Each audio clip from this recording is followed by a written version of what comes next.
नमस्कार, मैं हूं मनोज सैनी। IND स्पेशल में आपका स्वागत है। कितना डैमेज, कितना कंट्रोल।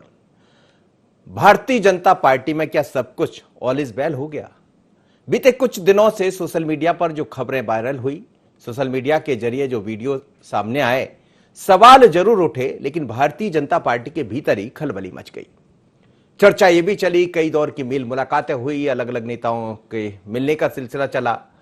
अब ज्योतिरादित्य सिंधिया मध्य प्रदेश पहुंचने वाले, लेकिन उससे पहले एक वीडियो ऐसा भी वायरल हुआ जिसने सवाल खड़े कर दिए, क्या सिंधिया के लोग गलत तरीके से पैसा ले रहे हैं? तो ये बड़ा सवाल था। लेकिन भारतीय जनता पार्टी की खूबी, खासियत यही होती है कि समय से पहले बीजेपी सब संभाल लेती है। चीजें बाहर जाए, डैमेज हो, उससे पहले उसको कंट्रोल कर दिया जाता है। लेकिन कितना डैमेज हुआ, कितना कंट्रोल? हम बात कर रहे हैं टीकमगढ़ के एक वीडियो की। उसके बाद आज टीकमगढ़ के विधायक पहुंचे राजेंद्र गिरी और उन्होंने राकेश गिरी, और उन्होंने बाकायदा माफी मांग ली और ये कहा कि जो चीजें दिखी है वो क्षणिक परिस्थिति थी, जिसके कारण मैं आवेश में आ गया, किसी से कोई विवाद नहीं है, सफाई देना पड़ा है BD शर्मा के पास पहुंचकर। लेकिन इससे पहले आपने देखा कि मध्य प्रदेश में यह भी कहा जा रहा था, नेतृत्व को लेकर सवाल उठ रहे थे, तो आज दो बड़े नेता सामने आए जिनकी चर्चाएं खूब चलती रही। दोनों ने कहा कि शिवराज मुख्यमंत्री थे, हैं और रहेंगे, कहीं कुछ नहीं है। ये सब सोशल मीडिया की खबरें हैं। व्हाट्सएप एक नई यूनिवर्सिटी बन गई है, उसकी खबरें हैं। पर जरा आपको दिखाते हैं कि आखिर कितना डैमेज, कितना कंट्रोल। एक वीडियो देखिएगा। सबसे पहले इस वीडियो को हम दिखा देते, जिसके कारण आज राकेश गिरी को भारतीय जनता पार्टी के दफ्तर पहुंचना पड़ा है। और ये जब ये वीडियो आप सुन लीजिए जरा, पहले हम इस वीडियो को देखते हैं, फिर राकेश गिरी ने क्या कहा ये भी सुनेंगे। देख लीजिए।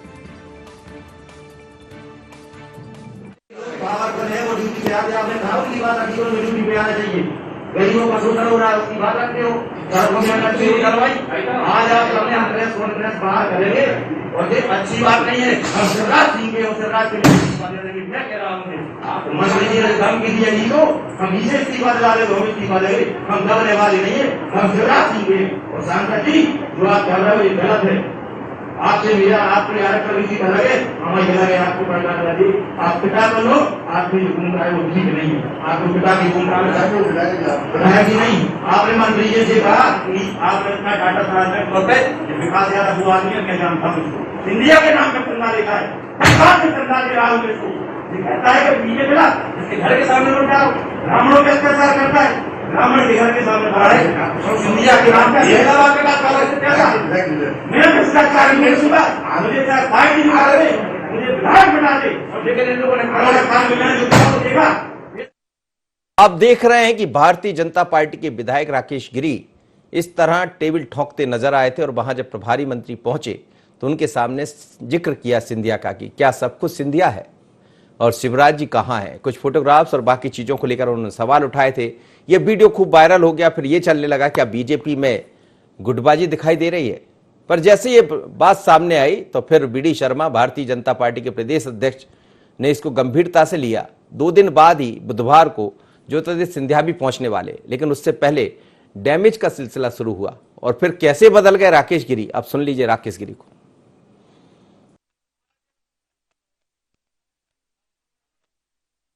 संगठन के बीच चर्चा करने आए थे। माननीय प्रदेश अध्यक्ष जी को उस घटना के बारे में बताया है। जो वीडियो है उसमें कहीं ना कहीं कुछ छेड़खानी एडिटिंग की गई है, पूरा वीडियो नहीं है। और मेरी इस प्रकार की कोई भावना भी नहीं थी जो इस वीडियो में दिखाया गया है। मेरा परिवार है, परिवार का मामला है। उसके बाद भी यदि वीडियो से किसी को कष्ट हुआ हो, किसी को मन आहत हुआ हो, किसी को मेरे द्वारा गलत लगा हो, तो मैं उसके लिए खेद प्रकट करता हूँ, उसके लिए क्षमा भी चाहता हूँ। चलिए, तो क्षमा मांग ली, लेकिन क्या वीडियो को देखकर आपको लग रहा था कि क्या वीडियो में कुछ हुआ होगा? अब इतना तो सब हो ही गया होगा। जितना टेबल पटक रहे थे तो हाथ तो नहीं पटकाते सोशल मीडिया पर भी। अब जो वीडियो है वो वायरल हो जाता। लेकिन ये बीजेपी है, यहाँ बीजेपी के भीतर ही सब कुछ हो सकता। बाहर आप करेंगे तो फिर बाहर के रास्ते भी यहाँ देखे हैं। कई बड़े नेताओं के आप नाम ले लीजिए। लेकिन जब ओवरऑल सब बात हो गई तो एक और तस्वीरें आप देखिएगा, एक अलग अलग विंडो के जरिए दिखाते हैं। जब ये मेल मुलाकातें बढ़ी तो फिर क्या हुआ देखिएगा जरा। 4 तस्वीरें आपको दिखाते हैं। अलग अलग नेताओं की बीते हफ्ते में मुलाकातें हुई, और मुलाकात हुई तो इसको लेकर भी सोशल मीडिया पर खूब खबरें चलती रही। विंडोज के जरिए हम आपको दिखाते हैं कैलाश विजयवर्गीय प्रहलाद पटेल से मिले हैं, और नरोत्तम मिश्रा जी से प्रभात झा मिलने पहुंच गए थे।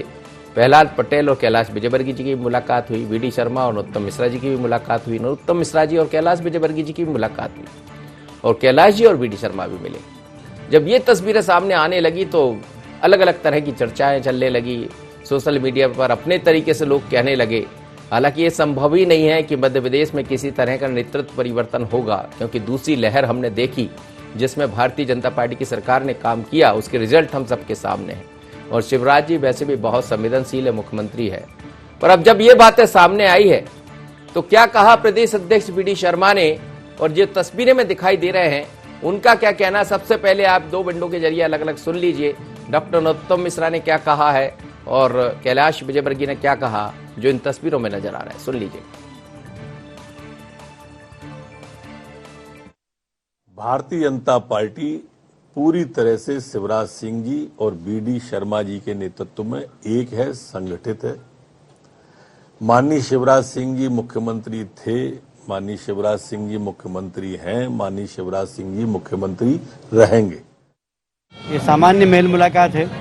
आजकल कोविड में लोगों के पास काम भी कम है, तो कम से कम अपने व्यक्तिगत संबंध ही मधुर कर रहे हैं, और उसको राजनीतिक रंग देना मैं नहीं मानता कोई बहुत। शिवराज जी के नेतृत्व में ही प्रदेश चलेगा। चलिए, तो आपने ये सुन लिया, लेकिन सबके मुखिया इस समय मध्य प्रदेश में शिवराज सिंह जी है, जो सत्ता के मुखिया है, मुख्यमंत्री है लगातार, और बी डी शर्मा संगठन के। ओवरऑल उन्होंने ये कह दिया कि ये सब कांग्रेस कर रही है और सोशल मीडिया के जरिए लोग बदनाम करने का प्रयास कर रहे हैं, लेकिन हमने सबको बुलाया, सब कुछ हो गया, ऑल इज वेल है। क्या कहा बी डी शर्मा को, और सुन लीजिए, फिर चर्चा को आगे बढ़ाते हैं। बी डी शर्मा, प्रदेश अध्यक्ष भारतीय जनता पार्टी। ये सब जो है भारतीय जनता पार्टी की सरकार माननीय शिवराज सिंह चौहान के नेतृत्व में कोविड के महामारी के संकट से निपटने में सरकार और संगठन दोनों ताकत के साथ लगे हुए हैं।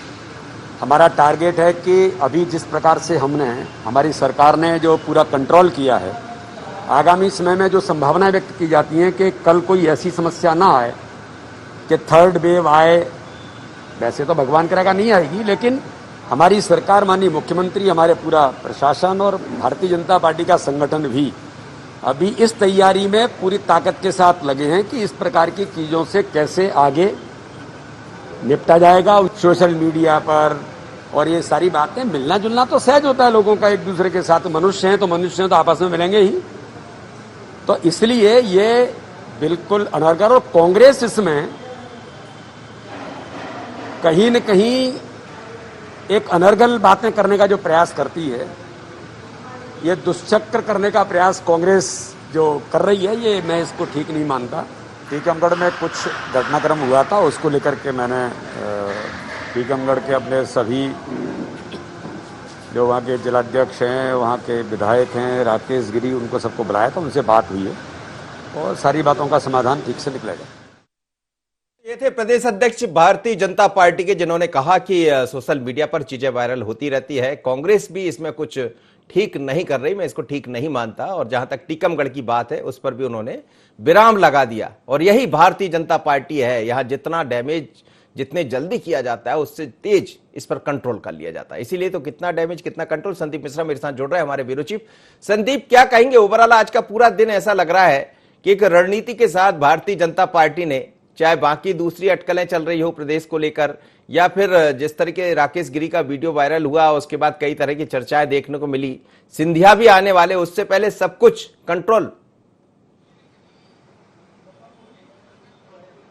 बिल्कुल, यहाँ पर कंट्रोल करती तो दिखी भारतीय जनता पार्टी, क्योंकि जिस तरह से सिनेरियो अगर हम देखते हैं यहाँ पर, जिस तरह से नेताओं का एक दूसरे के आना जाना, लॉकडाउन खोलने के बाद ये लगातार प्रक्रिया शुरू हुई, नेताओं का एक दूसरे के यहाँ आना जाना, खासतौर से गृह मंत्री डॉक्टर नरोत्तम मिश्रा के यहाँ कई सारे नेता गए, और उसके बाद कहीं न कहीं प्रदेश में कई तरह से सियासी उठापटक का माहौल देखने को मिला। लगातार राजनीतिक गलियारों की अगर हम बात करें तो तरह तरह के कयास लगाए जाने लगे, कई तरह की खबरें यहाँ पर सोशल मीडिया पर चलने लगी, और उसके बाद कहीं न कहीं यहाँ पर भारतीय जनता पार्टी में भी देखने को मिला। जैसे भी आप दिखाई रहे थे कि राकेश गिरी का जो वीडियो वायरल हुआ, उनका जो बंद कमरे में उन्होंने जिस तरह से बातें की सिंधिया खेमे को लेकर के, तो कहीं न कहीं यहाँ पर भारतीय जनता पार्टी में फिर कुछ असमंजस की स्थिति बनी। और उसके बाद आज आखिरकार कहीं न कहीं यहाँ पर संगठन की अगर हम बात करें तो संगठन ने इस पूरे मामले को गंभीरता से लिया और पूरे मामले का पटाक्षेप करने की कोशिश की गई। आज यहाँ पर बीजेपी प्रदेश अध्यक्ष बीडी शर्मा ने 4-5 विधायकों से मुलाकात की, एक एक करके सभी विधायकों से बंद कमरे में मुलाकात की।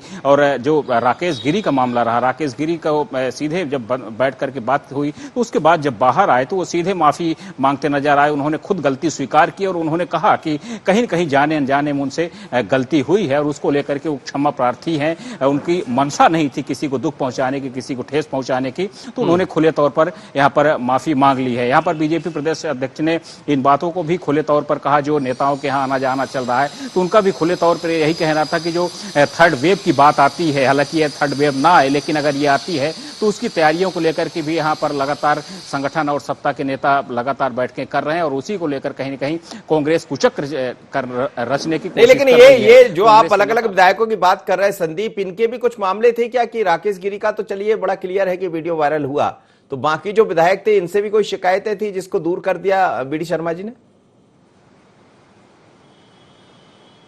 देखिए, अगर हम शिकायतों की बात करें तो कहीं न कहीं असमंजस की स्थिति तो बनी हुई है, क्योंकि जो नेताओं का जो लगातार एक दूसरे के यहाँ आना जाना चल रहा है तो उससे कुछ असमंजस की स्थिति है और वही चीजों को दूर करने के लिए यहाँ पर बुलाया गया था। क्योंकि जो घटनाक्रम में दमोह चुनाव के बाद देखने को मिला है भाजपा में, तो कुछ कहीं न कहीं असंतोष की स्थिति तो है। थोड़ा बहुत जो नेताओं के इधर उधर बयान हुए हैं तो इन सब चीजों को लेकर के आज इन सब नेताओं को तलब किया गया था और जो भी विधायक पहुंचे हैं उनको सबको तलब किया गया था, बुलाया गया था विधानसभा यहाँ भाजपा अध्यक्ष की ओर से। वही विधायक यहाँ पर पहुंचे थे, अन्यथा अलग से कोई विधायक नहीं पहुंचा है। 4-5 विधायक पहुंचे थे, यहाँ तक कि पूर्व विधायक राहुल लोधी भी यहाँ पर पहुंचे थे, उनको भी तलब किया गया था। तो इन सबसे बंद कमरे में एक एक करके 1-to-1 चर्चा की गई है और अब जब सारे विधायक निकले तो फिर कहीं न कहीं संतोष उनके चेहरे पर दिख रहा था। जब यहाँ पर प्रदेश अध्यक्ष से बात हुई उनके भी चेहरे पर। चलिए संदीप, बहुत बहुत धन्यवाद, आप मेरे साथ जुड़े और हम समझ सकते हैं कि चेहरे पर तो संतोष दिखाई देगा क्योंकि वो बीजेपी के मुखिया है और जब इस तरह की खबरें आती है तो कहीं ना कहीं डैमेज भी होती पार्टी। आलोक संजर मेरे साथ जुड़ रहे हैं, भारतीय जनता पार्टी के सीनियर लीडर है, पूर्व सांसद है। आलोक जी, भारतीय जनता पार्टी में ये कहा भी जाता है कि जितनी तेजी से डैमेज होता उससे जल्दी कंट्रोल हो जाता, तो अब क्या है कि ऑल इज वेल? नहीं, ये निश्चित रूप से जहाँ संगठन संगठित होगा, जहाँ संगठन में अनुशासन होगा तो निश्चित रूप से सब कुछ डैमेज कंट्रोल तुरंत हो ही जाता है, क्योंकि अनुशासन एक बहुत महत्वपूर्ण चीज है। और शुरू से ही कहा गया, हम जब छोटे छोटे कार्यकर्ता थे तब से हमको सिखाया गया कि अनुशासन की बहुत ही बारीक किंतु मजबूत तौर से बंधे रहना चाहिए। तो निश्चित रूप से जो भारतीय जनता पार्टी का कार्यकर्ता जिस विचार को उसने समझा है तो अध्यक्ष और पार्टी संगठन की भाषा को समझता है और समझने के साथ उसका परिपालन भी करता है। तो ये भारतीय जनता पार्टी के संदर्भ में कहा भी जाता है, यहाँ पर किंतु और परंतु नहीं है।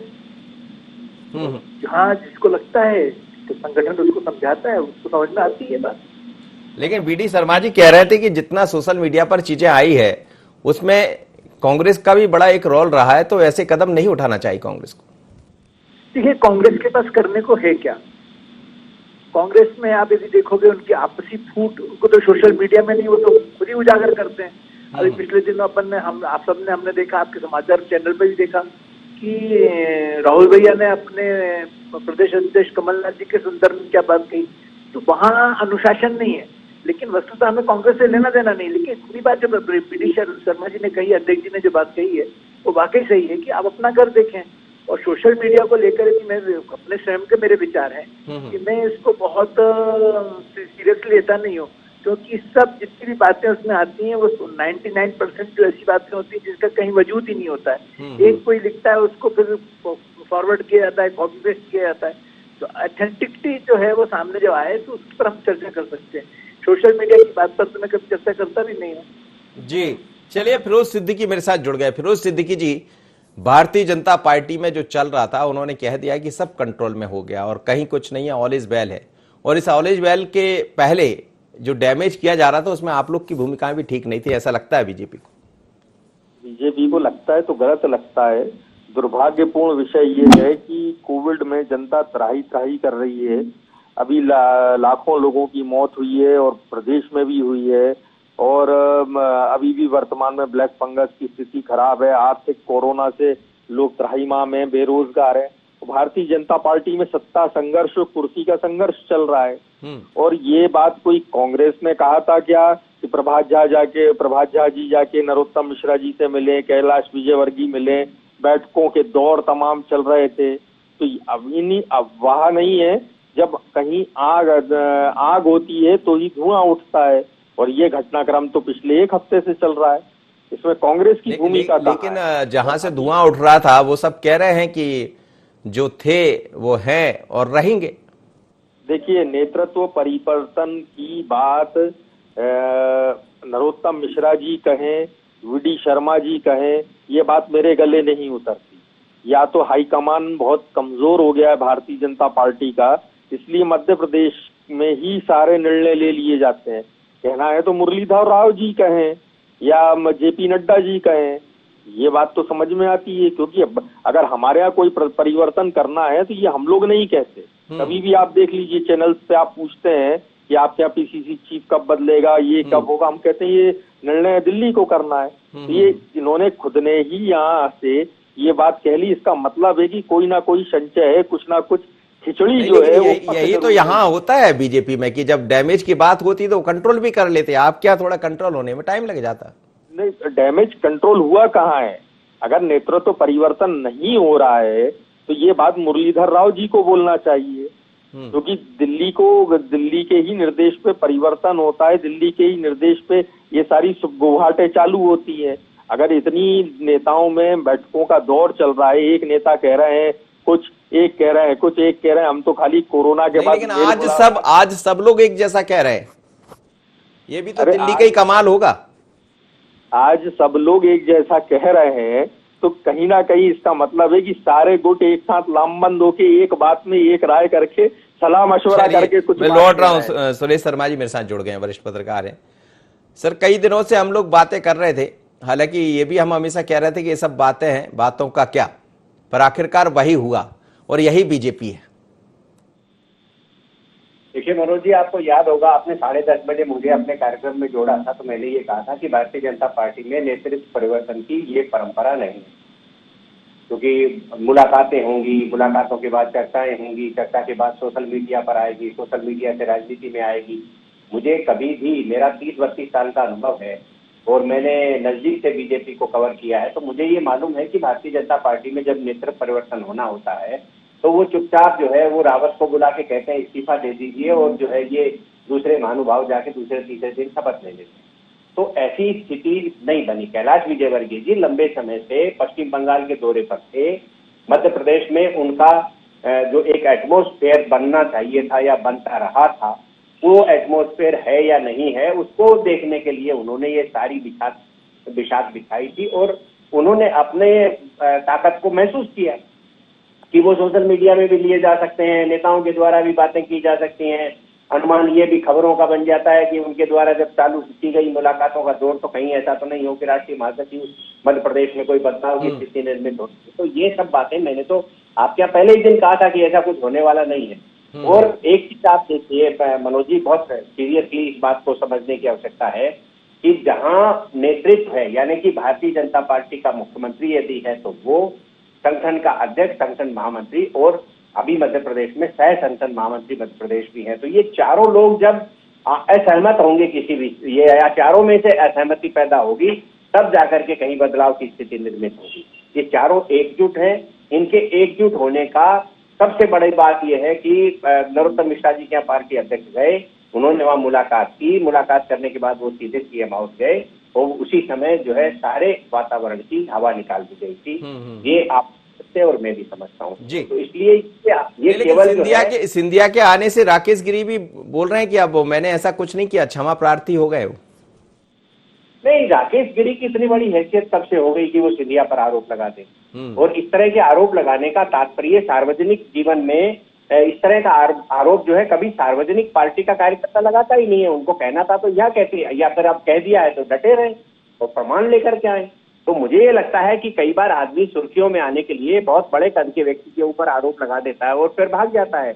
मैंने अपने कालम में एक शब्द का इस्तेमाल किया था कि बहुत से नेता हैं जिनमें कांग्रेस के नेता भी शामिल हैं, हमारे भाई साहब को जरा फील ना हो जाए, वो भी है, पत्थर मारो और भाग जाओ, दिखाई नहीं देख पाते कि कौन ने आरोप लगाया था और कौन क्या हुआ था। राकेश गिरी जी आज यदि प्रयत्न कर रहे हैं तो इन्हें क्या समझ में नहीं आती थी कि इतने बड़े जो है आप बाबाई में हाथ डालने जा रहे हो। तो ये राजनीति में समझने वाली चीज है। कई बार क्या होता है कि बौने लोग बड़ी बातें बोल जाते हैं तो उसका परिणाम ये आता ही है सामने, जो राकेश गिरी के मामले में सामने आया। आलोक संजर जी, भारतीय जनता पार्टी अनुशासन की बात करती है, लेकिन यदा कदा यदि कोई चर्चा उठती है तो फिर कहीं ये भी आ जाता है कि धुआं वहीं उठता है जहां आग लगने की चीजें हो। तो सब कुछ ठीक हो गया, लेकिन आने वाले दिनों में बहुत चुनाव भी होना है, तो उससे पहले ये डैमेज करने की तैयारी है क्या बीजेपी की? देखिए, पहले तो आग लगेगी तभी तो धुआं होगा ना, आग लगी नहीं तो धुआं कहां से होगा? अच्छा, नहीं ये लगी तो नया कांग्रेस के लोगों को दिख रहा है कि धुआं है और ये उसमें जो आशाएं दूसरी लगाते हैं, कुछ कुछ सपने देखने लगते हैं। लेकिन मैंने कहा ना कि भारतीय जनता पार्टी एक परिवार है और इसलिए परिवार में यदि छोटा भाई बड़े भाई के घर जा रहा है और उस पर यदि आप इस तरह की संशय कर रहे हो तो मुझे आश्चर्य होता है। और इसलिए मैंने कहा कांग्रेस संगठन और भारतीय जनता पार्टी संगठन में बहुत बड़ा अंतर है। बात के लिए अपने परिवार की करें तो उससे इनको जो संकट देखना है वो देखना चाहिए, लेकिन उनको उससे संकट दिखते नहीं है। ये तो चाहते हैं कि कैसे भी दूसरी जगह डैमेज हो जाए उसका लाभ इसको मिले। अच्छा, कई बार सियासत में ऐसा भी होता है कि ठहरे हुए पानी में पत्थर मार दीजिए, देखी जाती कितनी लहरें आ रही, तो ये उस तरह का था क्या? नहीं, मुझे नहीं लगता। देखिए, ठहरे हुए पानी में भी कोई दिक्कत नहीं है। अभी तो मैं बताऊं आपको, माननीय मुख्यमंत्री जी के नेतृत्व में, अध्यक्ष जी के नेतृत्व में जो कोविड को लेकर तीसरी लहर की जो चिंता की जा रही है उसकी चिंता करने में सब लोग लगे हुए हैं। सारी बातें गौण है। पूरी भारतीय जनता पार्टी ये चाहती है कि मध्य प्रदेश की जनता को अब किसी तरह का भी कोई कष्ट ना हो और इसलिए सारी बातें उस तरह की हो रही हैं। लेकिन यदि किसी को अपने दृष्टि से उसको जैसा देखने कहा है, पुरानी कहावत जैसी दृष्टि उसकी वैसी सृष्टि, कांग्रेस को जो देखना है देखिए, लेकिन भारतीय जनता पार्टी ईमानदारी से मध्य प्रदेश की जनता के हितार्थ काम कर रही है। मतलब आप कांग्रेस के लिए कोई जगह अब नहीं छोड़ेंगे? जी, कांग्रेस के लिए अब कोई जगह नहीं छोड़ेंगे, इसका मतलब? कांग्रेस जगह बना ही नहीं पाती है ना। दिक्कत ये है कि जब जगह बनाने की तैयारी होती है तो आपस में लड़ने लगते हैं। उनके नेता ही उनके प्रदेश अध्यक्ष पर प्रश्न चिन्ह खड़ा कर देते हैं कि विंध्य को बर्बाद कर रहे हैं। तो इस तरह की जब बातें होती है तो जब खुद ही खड़े होने की स्थिति नहीं है, अपने आप ही गड्ढे खोदते तो हमें क्या करना है?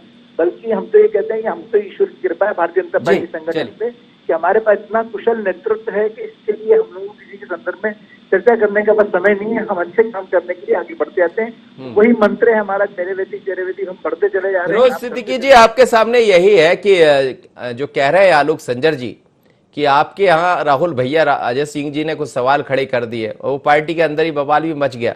पर सवाल यही है कि क्या बीजेपी की तरह कांग्रेस कहीं थोड़ा सा पीछे छूट जाती है और फिर इस तरह के सवाल खड़े होने लगते?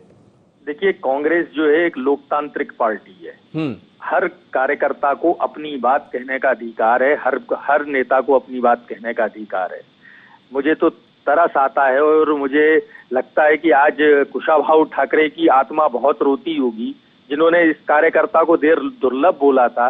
अगर किसी राकेश गिरी ने आरोप लगाए प्रभारी मंत्री के सामने कि सिंधिया के नाम से वसूली हो रही है तो सरकार को जांच के आदेश देना चाहिए थे कि कौन कौन लोग ये भ्रष्टाचार कर रहे हैं और क्या क्या भ्रष्टाचार हो रहा है। तो उन्होंने बोला कि विधायक को ही बोले कि ऐसी विधायक की इतनी हिम्मत, एक जनप्रतिनिधि की ये हिम्मत हो तो इसको फांसीवाद नहीं कहते तो क्या कहते हैं कि अगर एक किसी जनप्रतिनिधि के साथ ऐसा व्यवहार हो और वो मीडिया की सुर्खियों में आ रहा है कि वो कैसे जब सिंधिया के खिलाफ बोल दिया, कैसे सिंधिया के खिलाफ आरोप लगा दिया। अरे इतना मत घुटनों में आ जाओ, कम से कम ख्याल रखो कि कुशाभाऊ ठाकरे ने और सुंदरलाल पटवा, कैलाश जोशी जैसे लोगों ने पैदल चल आप लोग एक तरफ ये भी कहते हैं कि सिंधिया की कोई बखत नहीं और आने से पहले देखिए आप क्या बखत है। वो आने वाले बुधवार को, उससे पहले माफी मांगने पड़ी विधायक को। नहीं, अभी बखत नहीं है, बखत तो उनकी वैसे भी नहीं है, लेकिन मजबूरी ये है कि सत्ता के इतने लोलुप हो गए ये लोग कि बगैर सत्ता के रह नहीं सकते।